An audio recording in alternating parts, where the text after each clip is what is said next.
नमस्कार मित्रांनो, तुम्हा सर्वांचं माझ्या यूट्यूब चॅनलवर पुन्हा एकदा खूप खूप आणि मनापासून स्वागत आहे।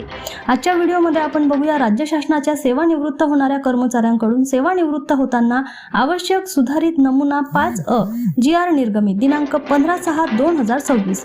व्हिडिओला सुरुवात करण्याअगोदर तुम्हाला एक विनंती, चॅनलवर पहिल्यांदाच भेट देत असाल तर चॅनलला सबस्क्राइब करा आणि व्हिडिओला एक लाईक करायला विसरू नका।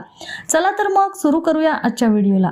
राज्य शासनाच्या सेवानिवृत्त होणाऱ्या कर्मचाऱ्यांकडून सेवानिवृत्त होताना भरावयाच्या अर्जाचे नमुने एकत्रित करून सुधारित नमुना 5A तयार करण्याबाबत वित्त विभागामार्फत दिनांक 15/6/2026 रोजी महत्त्वपूर्ण शासन निर्णय निर्गमित करण्यात आलेला आहे।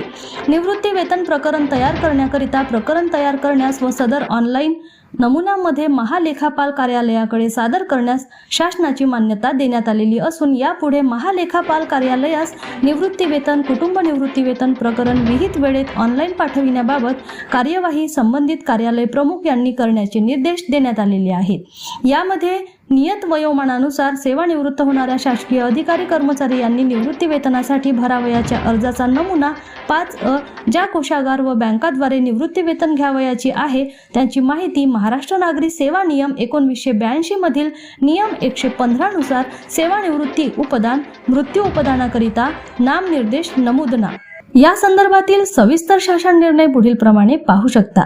पुन्हा भेटू एका नवीन अपडेटसह नवीन व्हिडिओमध्ये। तोपर्यंत धन्यवाद।